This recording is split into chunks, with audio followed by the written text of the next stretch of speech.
몸을 씻는 것은 물이지만 마음을 씻는 것은 눈물입니다.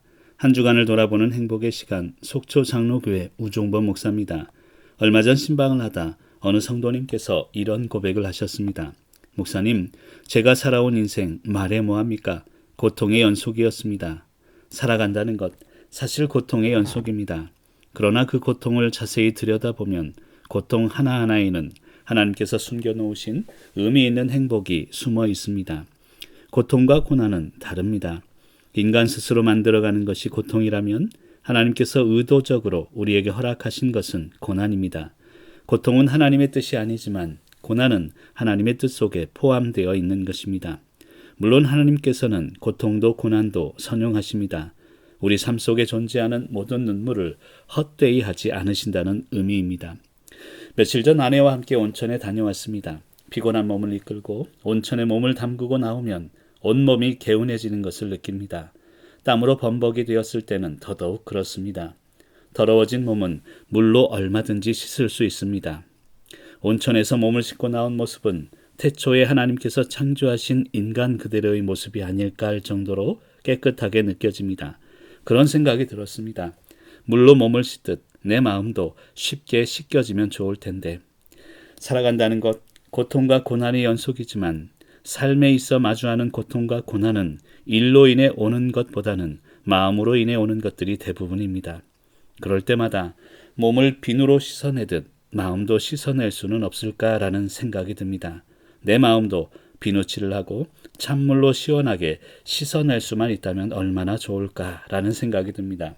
몸이 힘들면 잠이 잘 오지만 마음이 힘들면 잠을 잘 수가 없습니다. 살다 보면 나로 인해 벌어진 일이 아님에도 내가 고통을 받을 때가 많습니다. 분통이 터집니다. 마음은 무거워지고 마음을 씻어내고 싶을 때가 있습니다. 하지만 마음을 씻는 것은 그리 간단한 것이 아닙니다. 몸이야 씻으면 되지만 보이지 않는 마음은 보이는 것으로 해결할 수 있는 것이 아니기 때문입니다. 몸은 더러워지면 씻으면 된다지만 마음은 그처럼 단순하지 않습니다. 그럴 때마다 제일 먼저 해야 하는 일은 말씀을 보는 것입니다. 말씀은 영혼의 거울이며 말씀을 통해 내 마음속 어느 곳이 오염되어 있는지를 깨달을 수 있기 때문입니다. 그리고 그 후에 하는 일이 기도하는 것입니다. 아무리 말로 설명을 해도 내 마음을 나타낼 수 없기에 그저 혼자 기도하다 보면 눈물이 납니다. 기도는 눈물을 회복하는 과정입니다. 기도를 통해 그동안 잊고 살았던 눈물을 회복할 수 있기 때문입니다. 눈물이 주는 유익은 그 눈물을 통해 나 자신의 모습을 철저하게 볼 수 있다는 것입니다. 상황에 무뎌져 세상 속에 빠져 살아가는 나의 모습을 눈물이라는 돋보기를 통해 자세하게 볼 수 있게 됩니다. 눈물을 통해 나의 가면과 껍데기를 벗을 수 있게 되고 세상에 오염된 나의 마음을 씻어주는 것입니다. 우리 삶 속에 흐르는 눈물들은 사실 하나님께서 우리에게 주시는 최고의 선물입니다. 몸을 씻는 것은 물이지만 마음을 씻는 것은 눈물임을 지금의 상황을 통해 깨닫게 됩니다. 하나님은 우리가 세상 욕망이 아닌 하늘 소망으로 살기를 원하십니다. 하늘 소망으로 살기 위해 땅의 욕망을 버려야 합니다. 그리고 그 과정에서 반드시 필요한 것이 눈물의 회복입니다. 지금 우리가 살아가는 시대는 어쩌면 눈물이 사라진 시대가 아닐까 합니다.